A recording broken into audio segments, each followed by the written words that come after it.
From today onwards, we'll be revisiting chess history and we are going to take a look at one of the most, probably the most fierce rivalry in chess history, Kasparov and Karpov. So, this is the first game, and I'm going to look at all the games. I think there are more than 150 games, and it's a tremendous amount of work, but I think it's worth it because the games are super instructive. There is so much to learn from it, and we're going to enjoy the journey. So, before we start the game, I'm going to give you a little bit of context, and I'll also at times I'll explain the psychological things that were going behind the scenes. So from the age of 12, the chess genius Garry Kasparov was setting new records and breaking the old ones.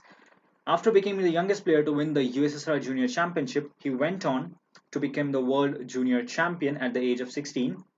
His style was very aggressive, dynamic and bold, and on his 17th birthday he earned the grandmaster title. So Garry Kasparov was making rapid amount of progress, very powerful, very rapid, like just like a rocket.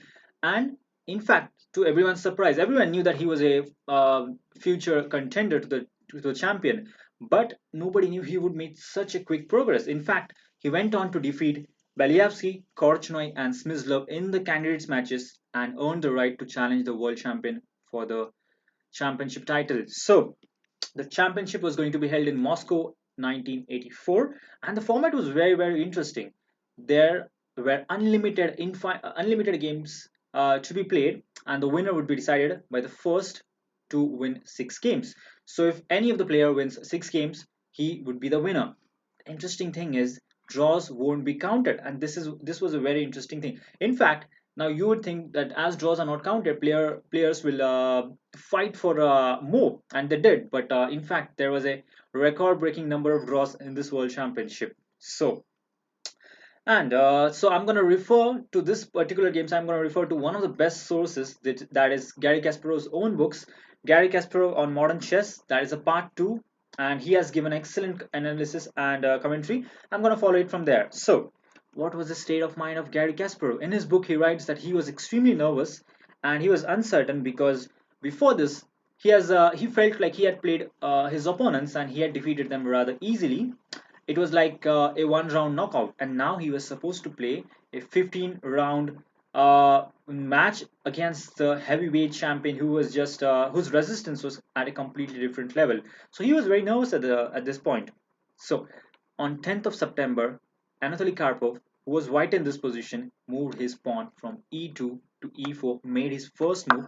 Garry Kasparov's black replied with c5, the Sicilian. So on the first game, we have a very sharp opening. So they're gonna fight. Let's see. Knight f3, e6.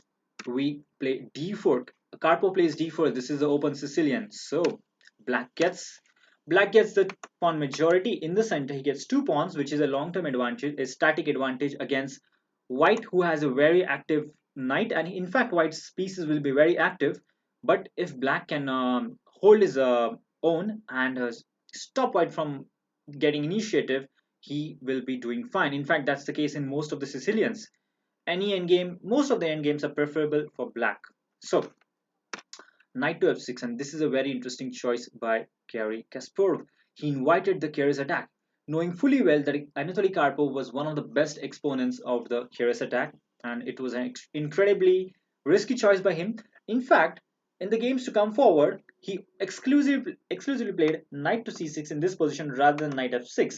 So he avoided the curious attack. This game became very sharp. So knight c3 defends the pawn, develops a piece. So let's see what happens next. d6. This is the Scheveningen. It's a very fluid pawn structure. Black will just simply develop in the center, and at the right moment, he will either play e5 or d5, whatever he feels like, whatever is ideal in the particular situation. Basically, this pawn structure is very fluid. It's a very well recognized one, and it takes control of a lot of important squares in the center. So now g4. This is the curious attack. White plays very aggressively.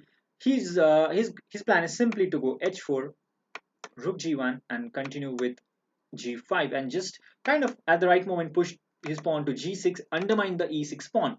Basically, he want to disrupt black's king side and make these pawns look very weak.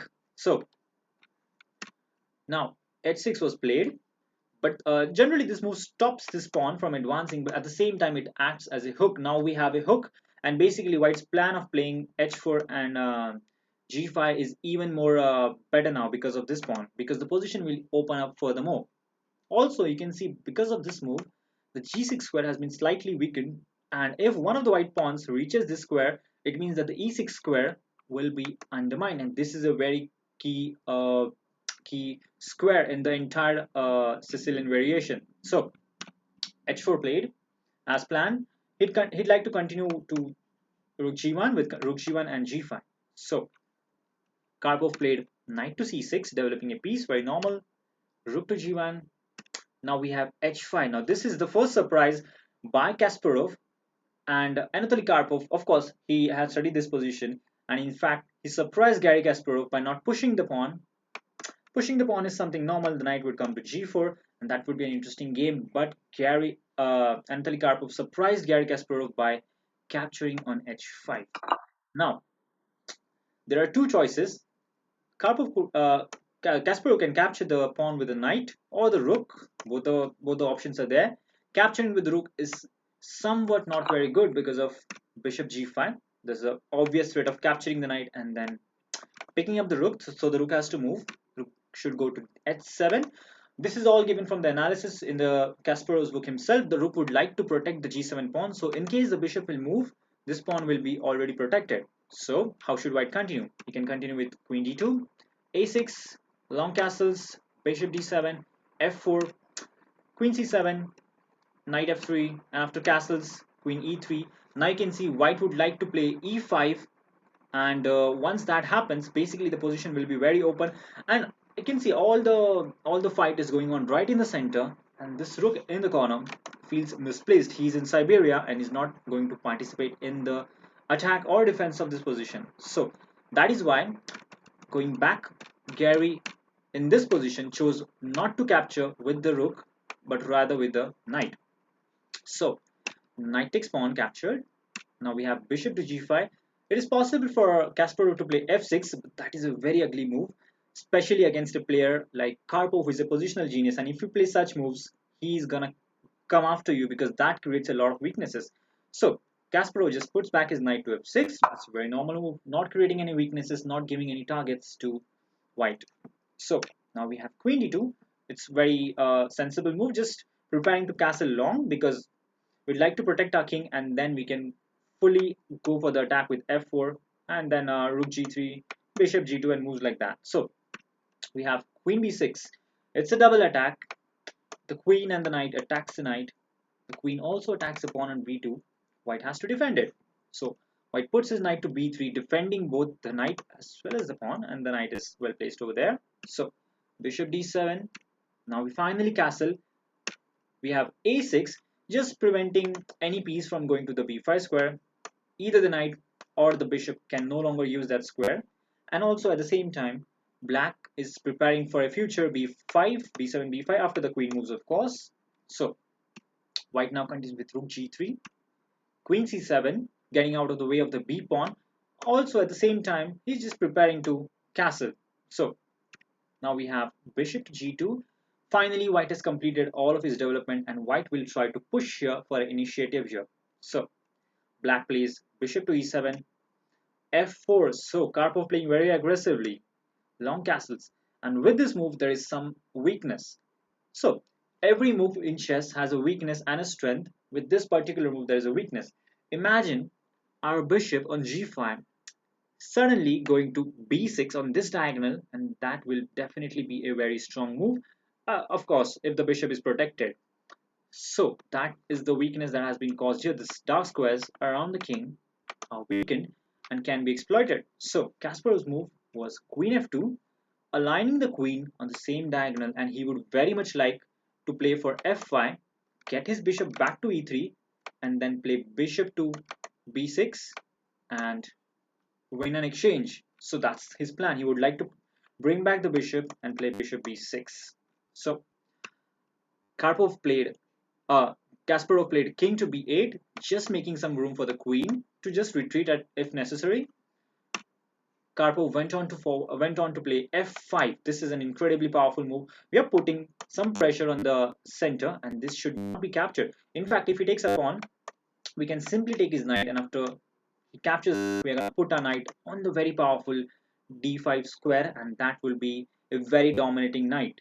So he should keep a pawn on e6, just keep letting the knight out of this square. Once this knight gets in this d5 square, in fact, all the squares will be exploited perfectly if the knight gets there. So one of the weakness of this move, f5, as I said, every move has weaknesses and strength. The weakness of the f5 move was e5 square was unguarded, and black Kasparov perfectly used this. He put a knight on the e5 square. That knight is super active.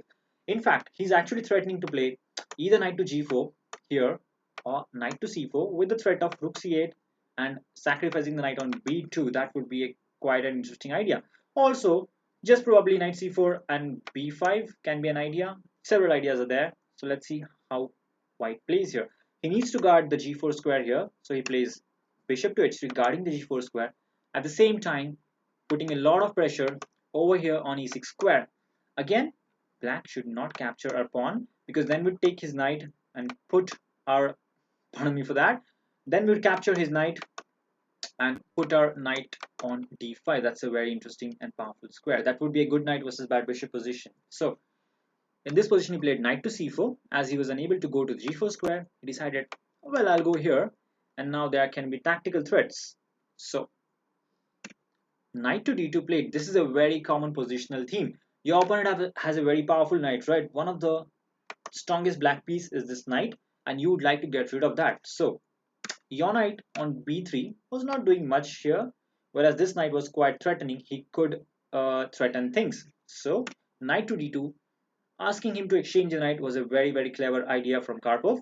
So this is taken, and after rook takes, basically black has lost one of his most active pieces, whereas white's knight on b3 was not doing much in the defense, and that's why getting rid of it doesn't harm white, but in fact it makes the position slightly difficult for black to play. So rook to c8 was played, and this is the point when Karpov took on e6. Now what's the problem behind this move? It looks like a very normal move.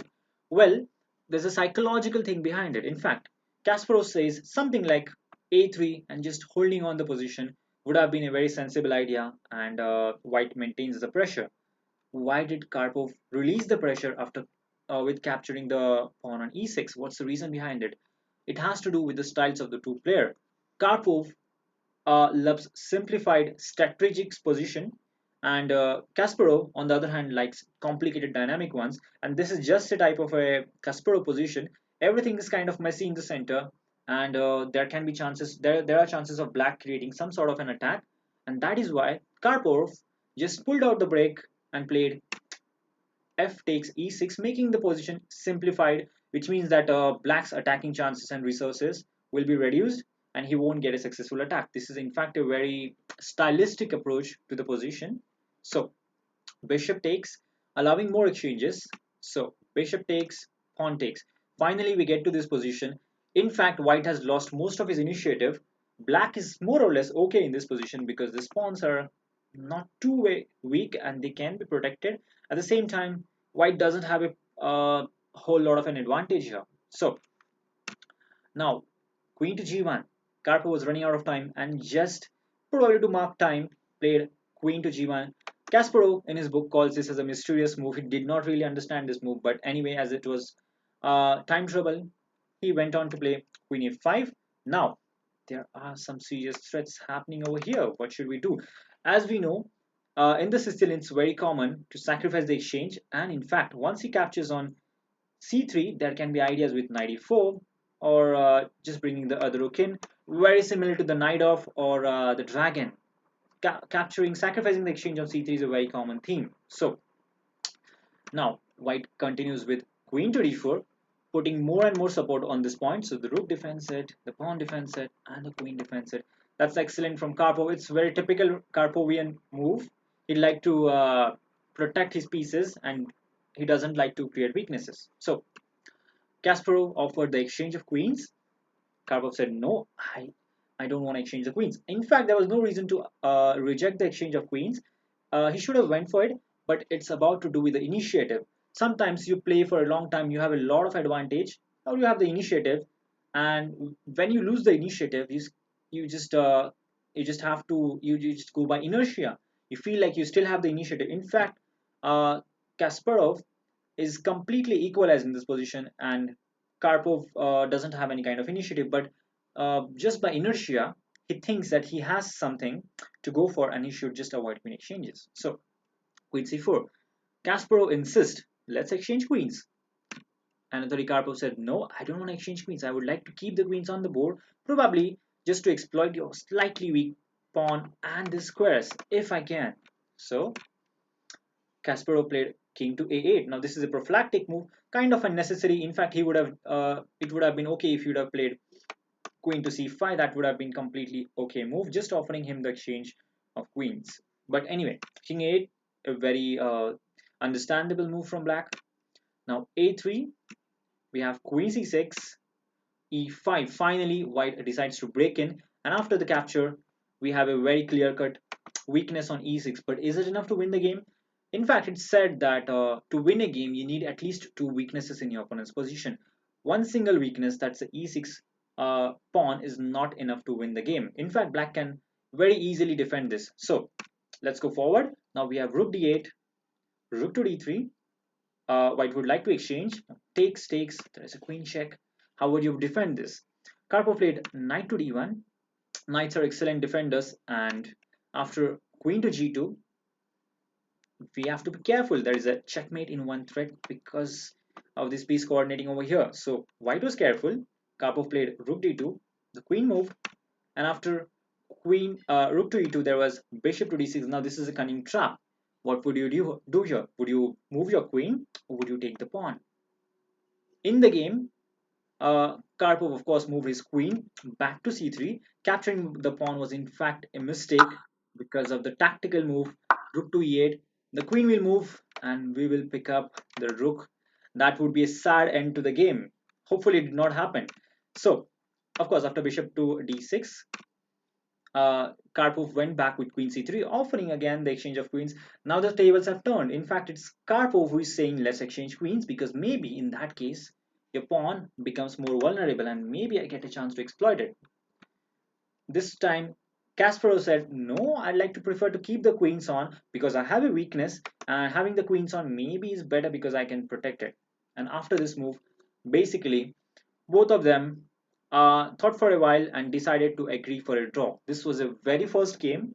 It was quite a sharp one. And Kasparov had some really bad experiences in this. In fact, although he was completely fine his entire game, at some point when White had the initiative, Kasparov played uncomfortable, and it is not in his style to feel uncomfortable. You know that he's a very aggressive, dynamic player, and he doesn't like to be under pressure. He doesn't like to be on the receiving end, and that is why Kasparov did not play the knight to f6 line, allowing the Kier's attack. Next, from the next time, whenever they reached the Sicilian, Kasparov would play knight to c6. And yeah, this is a very common thing in the World Championship cycles. Sometimes the opening might be objectively okay, you don't have any problems. Just for psychological reasons, you do not play something because that makes you uncomfortable. And it's a very common theme in World Championship games. So they agreed for a draw in this position, and this was just the game one. In fact, Karpov very soon went on to take the lead, not just 1 point, but actually 4 points lead, and we'll look at that in the next video. So, thank you for watching. This was the first game. We are gonna look at the next game tomorrow. So stay tuned and do subscribe to my YouTube channel. More videos are on the way. Until next time, bye.